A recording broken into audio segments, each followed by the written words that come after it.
Dan untuk mengulas upaya percepatan program peremajaan sawit rakyat ini, saat ini kami tersambung dengan Direktur Penghimpunan Dana BPD PKS Sunari. Selamat siang Pak Sunari, apa kabar? Baik, selamat siang Mbak Aneke Wijaya dari CNBC. Terima kasih sudah mengundang kami pada Power Lunch kali ini. Baik, Pak Sunari, bagaimana BPD PKS mendorong tercapainya target program peremajaan sawit rakyat? Baik, Mbak Aneke, sebagaimana kita ketahui, BPD PKS merupakan badan layanan umum yang bertanggung jawab kepada Menteri Keuangan melalui Dirjen Perbendaharaan. Nah, kemudian kami juga mempunyai komite pengarah yang kita sebut dengan Komrah, di mana diketahui oleh Bapak Menteri Perekonomian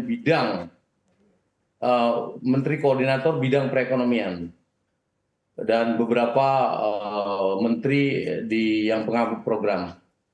Mbak Aneke, sebagaimana kita ketahui, program ini merupakan program strategis nasional dan dimandatkan oleh Bapak Presiden dan juga komite pengarah kita bahwasanya di dalam 3 tahun kita harus mencapai target 180.000 hektar per tahun. Jadi dalam 3 tahun kurang lebih 500.000 hektar. Nah, itu target yang dibebankan kepada tentunya dalam hal ini Dirjen Perkebunan dan juga dengan BPD PKS. Nah, bagaimana cara untuk mendorong tercapainya target ini? Kita karena di dalam peraturan Permentan yang mengatur kerangka regulasi kami, baik itu Permentan 3 tahun 2022, maaf, kemudian ada Permentan 3 tahun 2000, Permentan 2023 tahun, Permentan 19 tahun 2023 yang mengatur bahwasannya lahan yang akan digunakan untuk PSR ini adalah lahan yang clear and clean, baik itu tidak dalam kawasan hutan maupun tidak dalam kawasan tumpang tindih dengan HGU. Oleh karenanya, kalau ditanyakan bagaimana kita mendorong tercapainya target, kita tidak bisa sendiri. Kita harus melakukan kolaborasi tentunya dengan pengampu program kami, yaitu Bapak Menteri Pertanian SEKU, Bapak Dirjen Perkebunan, kemudian dengan menteri-menteri yang terkait yang ada dalam Permentan tadi, yaitu adalah Menteri KLHK terkait dengan kawasan dan juga Menteri ATR BPN terkait dengan agar lahan tadi tidak tumpang tindih dengan lahan HGU atau alas tapak lainnya. Nah, kemudian bagaimana kita mengejawantakan tersebut? Kami dengan adanya peran daripada Bapak Dirjen Perkebunan, di mana melakukan bagaimana kita menjemput bola untuk mencapai tadi target yang 180.000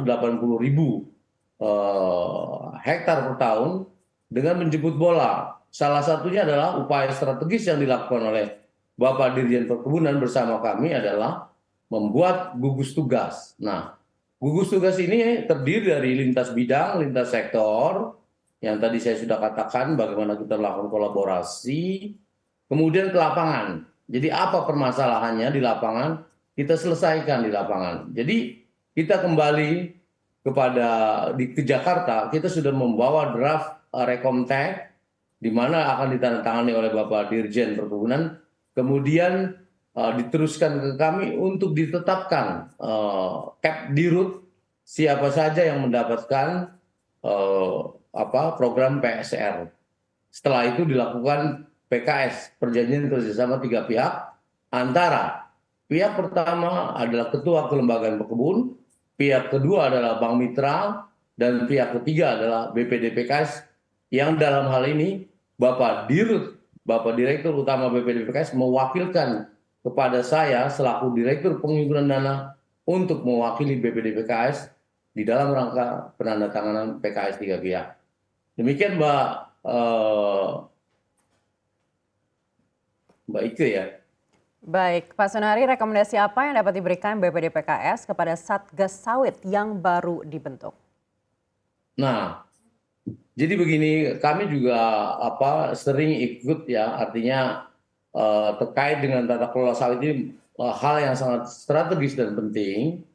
Jadi sebagaimana kita ketahui, kalau kita bicara sawit ya, tentu kita bicara lokasi. Kita juga bicara IUP, izin-izin usaha perkebunan, yang memang itu tidak ada dalam ranah kewenangan BPD PKS. Namun demikian, saya kira kita harus mempunyai satu data, ya, satu data terkait dengan berapa besarnya perkebunan kelapa sawit. Sebagaimana kita ketahui, kalau kita mengacu kepada data Kepdirjenbun tahun 2000 atau daftar Kementan tahun 2018, kita mempunyai luas tutupan sawit itu adalah 17,38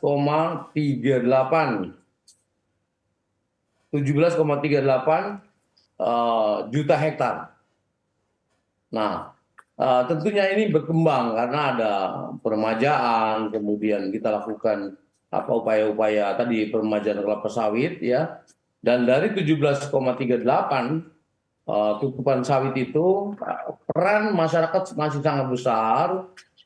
Peran masyarakat masih sangat besar di mana share masyarakat terhadap luasan tadi adalah 42%, yaitu sekitar 6,94 juta hektar. Sementara yang dimiliki oleh perusahaan swasta 53% dan yang dimiliki oleh BUMN pemerintah dalam hal ini adalah sekitar 5%. Jadi totalnya 16, saya ralat tadi berdasarkan Kepmentan nomor 833 tahun 2019, total luas sawit kita adalah 16,38 juta hektar.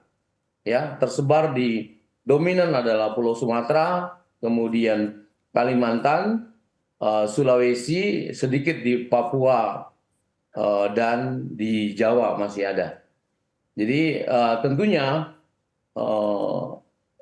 kita harus mempunyai satu dokumen ya, one map policy, artinya satu data yang dapat diacu oleh semua stakeholder, dan itu data itu harus akurat dan valid.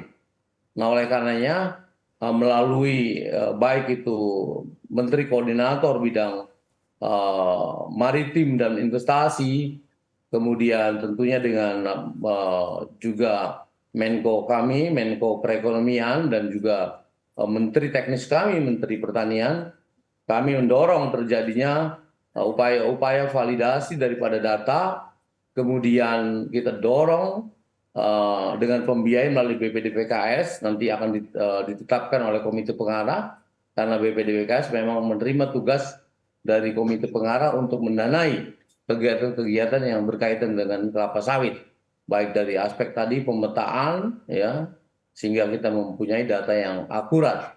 Saya kira demikian. Baik, Pak Sunari, seperti apa harapan BPD PKS terhadap percepatan akselerasi PSR?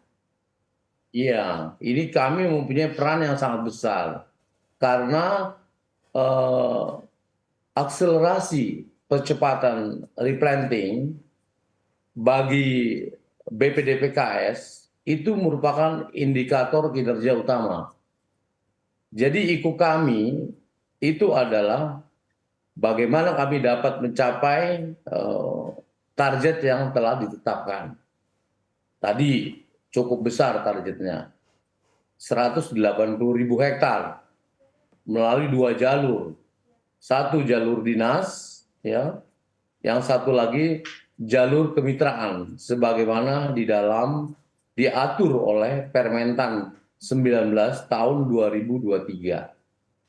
Nah, disitulah kita mencoba untuk 100.000 jalur dinas juga jalan, kemudian jalur kemitraan di mana peran daripada perusahaan swasta yang mempunyai GCG yang baik, yang tinggi, good corporate governance, itu juga didorong agar target yang 80.000 melalui jalur kemitraan, PSR melalui jalur kemitraan dapat kita realisasikan.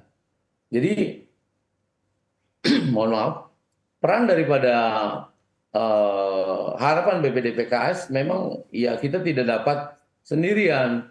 Kita harus bersama-sama stakeholder terkait, baik itu government, kemudian juga civil society, kemudian masyarakat sendiri, pekebun, kemudian government ini baik itu di pusat maupun di daerah, tidak hanya pengampu program saja, dalam hal ini Kementerian Pertanian, tapi kami juga ingin didukung oleh tadi KLHK terkait dengan kawasan hutan, dan juga kami ingin didukung oleh Kementerian ATR BPN terkait dengan menyatakan bahwasannya lahan yang akan dilakukan kegiatan atau belanja program PSR ini dia tidak tumpang tindih dengan HGU, dan itu dikeluarkan oleh kalau di kabupaten levelnya kantor pertanahan begitu.